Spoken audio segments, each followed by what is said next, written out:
So according to you, Dutch people are tall, kind of rude, but overall happy people who ride their bike everywhere, grow tulips in their garden, eat bitterballen, smoke weed, build deathly staircases, and never close their curtains. Is all of that true? Let's find out. Hi everyone, welcome back. I asked you what your ideas and assumptions are about the Netherlands and about Dutch people. So as a Dutch person myself, I was very curious to see what your image is of us. And boy, did you deliver. So thank you so much to everyone who left a comment. And today I will be reacting to your thoughts and ideas and assumptions about us, the Dutchies, and I'll tell you if they are true or not and provide some interesting context. This video is also kindly sponsored by Skillshare and I will chat more about them later. For now, feel free to grab yourself something nice to drink if you want, and let's get into it. So the first thing that many of you were curious about is the curtain situation. One of you said, the Dutch do not have curtains, so everyone can look into their living rooms from the street and the Dutch do not feel like this is a violation of their privacy. This is very funny to me because I have heard more people get really confused by this, and before that, this never occurred to me as being something strange. So I would say that most people do have curtains in their home, but we don't always close them. In fact, we leave them open for most of the day. And this is first because we just really like natural light. So we like to let in as much natural light as possible. We also often have big windows, and letting in the light means that that is a free way to get light and heat from the sun, so that just makes sense to us. And even in the evening, we leave them open for a while until maybe later in the evening. If we want some more privacy, then we will close them in the living room, and of course we also close them in the bedroom, but only when we actually go to sleep. But it is true, if you walk in the neighborhood here, you can just look into people's homes and see what's going on. You can see all their stuff, you can see what people are doing, although it is considered rude to openly look. So you can have a quick look if you want, that's okay, but don't like stand there and actively look into people's homes because that is considered rude. So after doing some digging online, this is the reason that I found that came up the most. And that is that it has its roots in Calvinism. So by leaving the curtains open, that is a way for us to show that we have nothing to hide. So we are a decent household, no funny business going on here. We are not doing anything that no one is allowed to see. We're just going about our life. So why would we close the curtains? There's nothing to hide. And I think that leaving the curtains open also fits well with our open nature. We also like looking outside to kind of see the people outside going about their day. So this interaction between inside and outside fits very well with our open culture. And I've heard people get confused sometimes about a certain house in the neighborhood that often has their curtains closed. People here don't really get that. They're like, why do they have their curtains closed? What are they hiding? An assumption, you eat fries with mayo, and I agree, it's delicious. Yes, that's true, and I'm so glad you agree because we eat fries with mayonnaise, and in my opinion, that is the best way to eat fries. So of course, mayonnaise isn't typically vegan, but luckily for me, there are some really good vegan mayos out there as well. Here, if you want to eat fries with mayo, you just order patatje met, which means fries with. And people will know that that is the standard, like fries with mayo. So they will know what you mean if you say patatje met. And other typical ways to eat fries here is a combination of mayonnaise and ketchup with or without onions, and a combination of mayonnaise and peanut sauce with or without onions. Also, the fries here are just delicious. They're always nice and fresh and crispy and potatoey and just really good. So if you ever come here, definitely try some fries. Everyone is tall, people can have a work-life balance, most people can speak English, and stay out of the Dutch's way on the bike path. Yes, that is true. Apparently, Dutch people are the tallest people in the world, so Dutch men average 182.5 centimeters, which is about 6 feet. And Dutch women average 168.7, which is about 5'6". I myself am 172, which makes me 5'7", and that is pretty normal. pretty average. People can have a work-life balance. Yes, I would say that that is mostly true. People here overall do work hard, but we also feel like there's more to life than work, and we often have much more going on in our life outside of our work. Many people work part-time, and the Netherlands also has the shortest average work week in Europe, with an average of 32.2 hours a week. Most people can speak English. Yes, I would say that that is true. According to Wikipedia, about 90 to 93% of all Dutch people can hold a conversation in English. Stay out of the Dutch's way on the bike path. Yes, I would say that that is true and very good advice. So I have heard tourists here sometimes say red is dead, meaning that the bike paths are red, so you really shouldn't be on there if you're not on a bike, because there's a very good chance that you will be hit by a bike. So if you ever come here, be sure that you're on the footpath and not on the bike path. And usually that's pretty easy, because usually the bike path is red, but it's not always red, and it's also not always easy to see which is which, so just be careful. Many of you commented about tulips and licorice. Everybody loves to garden and grow tulips, and that you all love that salty licorice candy. So about the first thing, yes, we do love tulips, but no, we don't grow them ourselves. Typically, we go out and buy tulips at the store, and this is something that we do around this time of the year because it symbolizes the end of winter and the start of spring. So we say de lente in huis halen, which means bringing a touch of spring inside. You can usually buy 20 tulips for anywhere between 5 and 8 euros. We have them now as well in our home, and they really cheer us up because winters here get really drab. So by buying tulips, we Dutch people are kind of saying like, okay, we are done with winter and we are ready for spring. Salty licorice, yes, that is so delicious. I really love it. I hardly ever eat it because I don't really eat candy, but I feel like I should make an exception soon because salty licorice is delicious. I know that outside of the Netherlands, people get really weirded out by salty licorice or licorice in general, but we really love it, and it's so delicious. Definitely my favorite kind of candy by far. I heard that bikes get stolen quite frequently. Is that true? Yes, unfortunately, that is true. I read that around 500,000 bikes get stolen here every year, and we have around 23 million bikes total. And I personally don't think that I know anyone who hasn't had their bike stolen at least once in their life. And it really sucks when it happens, but it does. As a general rule, always lock your bike. Even if you're only going to be gone for less than a minute, lock your bike and get a good lock. Many people here have a cheaper bike that they use to park anywhere, like the grocery store, the train station. They lock it up, but it can still get stolen. And then if they have a fancier, more expensive bike, then usually people will only park that at a secure bike parking thing, or at their work or at home. All right, let's get into the juicy stuff. Many of you wanted to know about weed and prostitution. People smoke a lot of weed, maybe? While it is true that prostitution is legal and weed is sort of legal, it's not true that many people here do that regularly. So if you come to Amsterdam, then of course there is the red light district and there are brothels, and you will see lots of coffee shops around, which is where you can buy weed. So don't ask for directions to a coffee shop if you want to drink a cup of coffee. Ask for a cafe. But there is a lot more to Amsterdam than that, and also Amsterdam itself is very different than the rest of the Netherlands in many ways. So I actually kind of feel like a tourist myself when I go there. So if you ever come here and you have the option to, then I highly recommend visiting other cities outside of Amsterdam as well. But yes, we are overall quite liberal in that sense. You will also see red light districts and brothels in other cities outside of Amsterdam as well.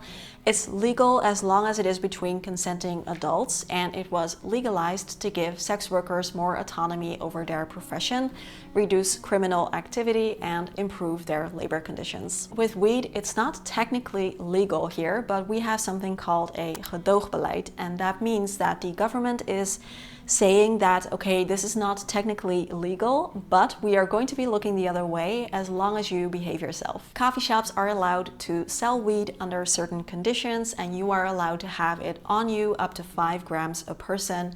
But it is not legal to grow many marijuana plants and also not to sell it to a coffee shop. So It is a little bit complicated, but yes, you won't get in trouble if you buy weed at a coffee shop for yourself. A study done in 2023 showed that between 20 and 25% of all Dutch adults has tried weed at least once in their life, and 7.6% of them have used it in the last year. However, I also read that in 2021, around 19% of American citizens used it at least once, and also that the Dutch cannabis use is lower than the European average. So I thought that was interesting, and no, we're not all stoners here. Also, if you come here and you're curious, you can definitely go to the red light district to see what it is.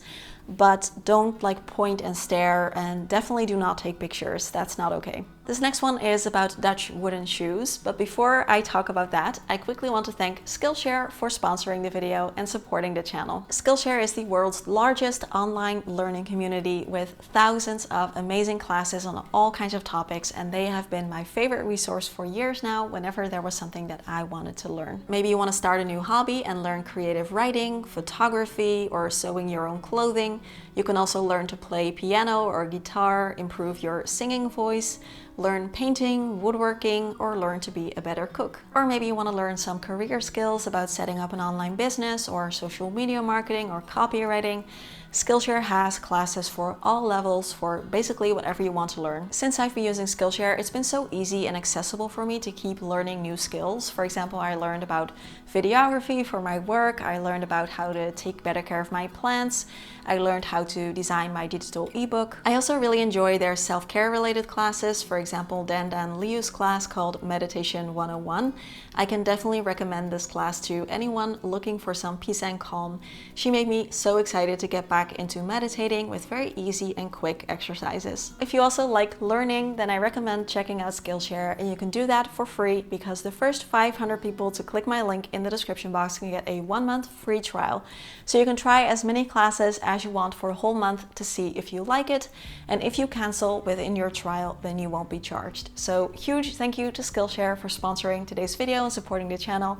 And let's get back to talking about wooden shoes. Did the Dutch really wear wooden shoes, or is that a myth? I would say nowadays mostly not true, but yeah, we did, and some of us still do. Wooden shoes or clogs are called klompen in Dutch, and we have had them ever since the 13th century. They were made to protect the feet of factory workers and farmers against sharp objects and stuff, and also to navigate the muddy fields better. Nowadays, almost no one still wears them, but there are some people in more rural areas that still wear them.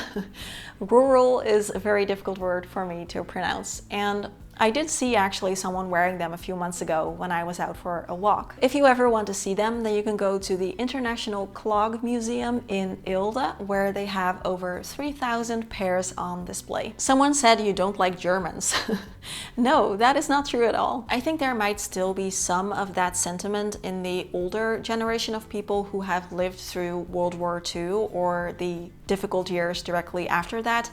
But overall, I would say that that is definitely not true. But when the Dutch team is playing Germany in football, so soccer, there might be a bit of added competition, like a friendly rivalry where people really want the Dutch team to win. But I would say overall that is it. We're definitely on good terms. We're friends. This person just said cheese. Yes, that is true. We have a lot of cheese, and luckily for me, there's also more and more vegan cheeses coming out in the Dutch cheese style. Like this one from Lidl is very nice. People have Deathtrap staircases in their older homes that are a challenge for the average sized folks to climb up, never mind these lean bike pedaling giants. I have no idea how your elderly manage them. Also, you have a great sarcastic wit and make a truly fabulous apple pie. Yes to the apple pie, that is very, very true. Dutch apple pie is the best. And also someone else asked, how do you get furniture up into the top floors of those tall, narrow buildings? Okay, so yes, Dutch staircases can definitely be a little bit death-trappy. They can be very narrow and very steep, especially in older buildings. So we live in a building with an elevator now, but our previous apartment, you had to climb up 3 very steep, windy, narrow stairs.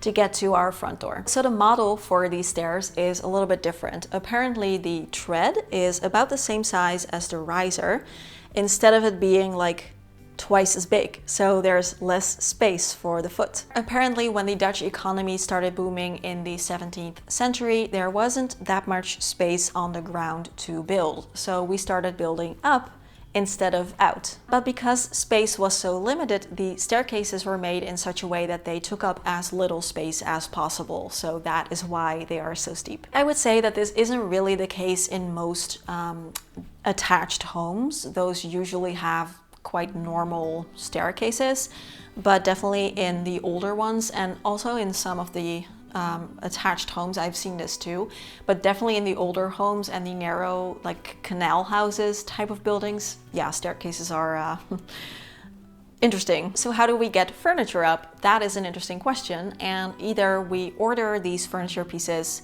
like from IKEA or something and they come in boxes, so we just take the boxes up and assemble them in our apartment, or we get them in and out through the window. So oftentimes the window can be taken out completely, and then you can rent a company that has a van with a little elevator that comes up to your window on the outside of the building, and then you can take furniture in and out that way. That is what we did when we moved here. So with our old apartment, there was no way that we could get the furniture out through the staircase, so we did it through the window. I heard that Dutch people are very particular about splitting a bill and will send you a PayPal request for 9 cents for a glass of water you had at their place.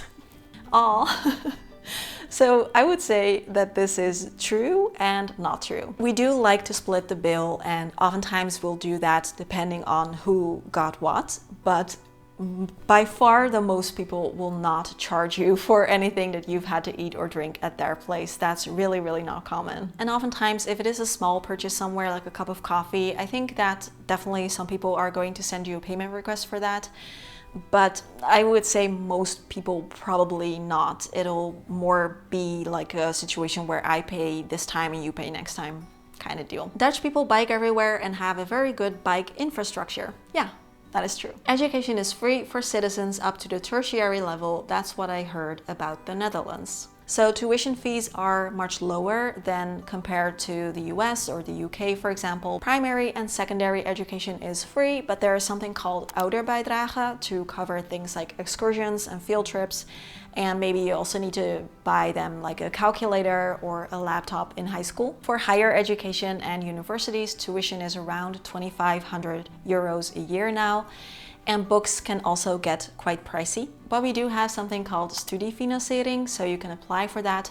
Everyone will get a certain amount of money every month, and depending on your parents' income, you can get more to help pay for some of these costs. There have been some changes to this in the recent years. So from what I understand to be the case now is that you do need to finish your degree within 10 years, because otherwise you may need to pay all of that money back unless you quit within the first year. If that's my understanding. I'm not completely sure if I'm correct, but that is what I gathered. And also you will get a card that allows you to use public transportation for free for up to 5 years during your school years. All right, many of you wanted to know, are Dutch people just very direct and straightforward and not afraid to disagree? Or are they just rude? 20 years ago, I visited for 2 weeks in Amsterdam from the US. My impression was people are very direct and not afraid to disagree while still being friendly and articulate. And someone else said, I heard that they are very straightforward, almost rude. Dutch people are known for their very direct, open and honest way of communicating, which is known as Dutch directness, or maybe depending on who you ask, Dutch rudeness. And yes, this is very true. When I watch Dutch culture shock videos on YouTube, the Dutch directness part basically always comes up. That still utterly confuses me as an American living in the Netherlands is how Dutch people are so confident being so blunt. They are always very direct. I agree with that. I'm quite direct. I see it as a good thing because you know what to expect of people. Other cultures like to tend to talk around it because not to hurt anyone, and we don't like the fluffiness. All right, I'm ready to go. Should we head out? Oh, that shirt looks a little strange on you. I like the one you were wearing before better. I'll go change back. I'll just wait outside. We like our communication to be very clear and simple and to the point, and I like that you said while being friendly and articulate, because that is how we perceive it ourselves. So overall, Dutch directness is real, but we really don't mean to be rude most often. Although I do feel that some people can be a little bit blunt and they could definitely use a bit more diplomacy and tact, because people just sometimes blurt out whatever here, and I can definitely see how that can be a little bit shocking. If someone disagrees with us, we don't really see it as rude or very shocking or like a personal attack. Someone can very clearly and directly disagree with us, and we are still going to think that we are being friendly and that we are having just an open and honest discussion. In fact, it kind of also shows that we respect you enough to be very open and honest with you. And we really value something we call bespreekbaarheid, which means speakability, that everything can and should be talked about. If you disagree with your boss at work, for example, you can just bring that up in a respectful way, and it will not only be okay, but in most cases, it will be encouraged. It just fits with our idea of transparency again, like with the big windows with no curtains. Another part of this is that we like to be concise and to the point and not waste time. So this is especially visible in emails. I think some other cultures kind of fluff up their communication a little bit with nice words, and Dutch emails don't really have much of that at all. So there's no like, hey, how are you? Hope you had a nice weekend. Can't wait to work with you again, blah, blah, blah. I was wondering, could you be so kind to, blah, blah, blah. There's none of that. It is more like, hey, I read your report. This and this and that needs to be changed. Send it back, please. Thanks. So when I'm emailing for my work with British companies or American companies, for example, I always try to take a little effort to put in some nice extra words to make it sound very friendly, like, hey, hope you had a nice weekend, things like that, because I don't want to come off as rude. Although there are also some things that we don't really talk about. Things like income, how much you make, pensions, how much you paid for your home, anything to do with luxury. These are the kinds of things that we only talk about with people that we are close to. Speaking of which, there's an assumption that it takes a long time to get to know a Dutch person closely. I'm from Australia. We tend to meet people and very quickly we can become friends. I've heard this as well, and this is never something that I considered before. But I think that this is mostly true. People here do have an active social life, and it is something that we really value, but we don't consider someone a friend very quickly. It takes a very long time to go from acquaintance to friend. It takes a long time before we warm up to people and consider them really a friend. But I think once you're in, you're likely in for life. Assumption: narrow apartments or houses cost less in taxes, rent. If only that were true. The Dutch housing market is a disaster, unfortunately, and I don't know if narrow houses are cheaper, but basically it will be expensive no matter what kind of house you're looking at. My assumptions as an American who's traveled to the Netherlands a handful of times: extreme show of wealth is considered impolite. Yes, it is kind of not done to brag about wealth here. We have a saying that is very much ingrained in our culture that goes, doe maar normaal, dan doe je al gek genoeg, which means just be normal, that's crazy enough. And this also means that we don't really like showing off, and buying really fancy expensive things just because is often considered overdreven or over the top. People have utter disdain for America and Americans. No, that is not true. People here are critical about certain things and they will have no issue pointing them out, sometimes quite bluntly, like that Dutch directness we just talked about. And what better way to illustrate Dutch directness than seeing it on the world stage from our world leaders? If we do work it out, that'll be positive, and if we don't, it'll be positive also, because no, we'll just think about those cars that pour in here and we'll do something, right? We have to work. But it'll be positive. For example, one thing that Dutch people don't really understand is how Americans sometimes say, hey, how are you, as a greeting. That is something that people here don't get, because if we ask how are you, we really want to know how you are. And people answer that question honestly. If they're not doing well, they'll say, I'm not doing too well, and then we can talk about it. So people here feel like if you don't want to know, don't ask.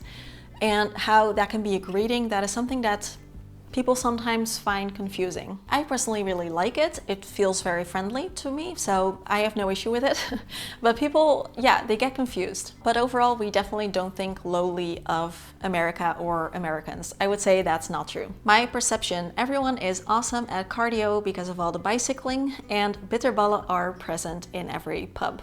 Yes, kind of true, I would say, although we don't really consider biking to be cardio. It's just a way to get from point A to point B. And yes, bitterballen are a Dutch staple. You will see them everywhere, and they are delicious. We have a bunch of different of these like fried snacks. Dutch people really like fried snacks, and bitterballen are fried dough balls with like crunchy dough and a meaty ragu in there. And luckily for me, there are now also really good vegan bitterballen available because bitterballen are, yeah, really tasty. In fact, I have these in the freezer now. These are the vegan bitterballen from Jumbo. They are delicious, and I'm going to pop these in the oven so I can show you.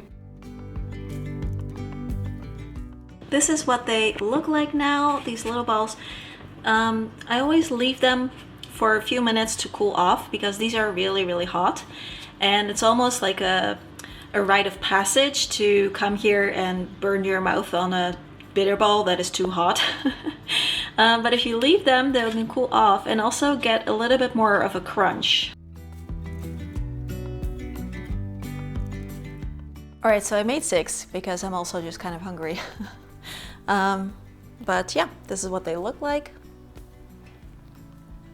Cheers! Really nice. You can see kind of like a meaty ragu filling. Very good. You definitely do want to put these in the oven a little bit longer than it says. Typically you would eat these with mustard or mayonnaise or something to dip them into. But I'm usually someone who just eats these like as they are. Alright, we've come to the end of the video. Thank you so much for sticking around till the end. I really appreciate it. I hope you had fun, and I would love to know from you, like, what is something that really surprised you or something that you thought maybe was true but turns out it wasn't.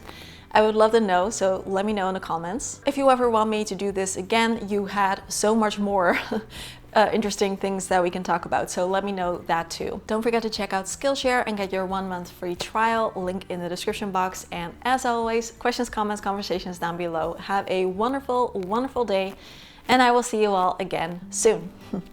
Bye bye. So I'm going to take a nice little break and eat my bitterballen because they are delicious.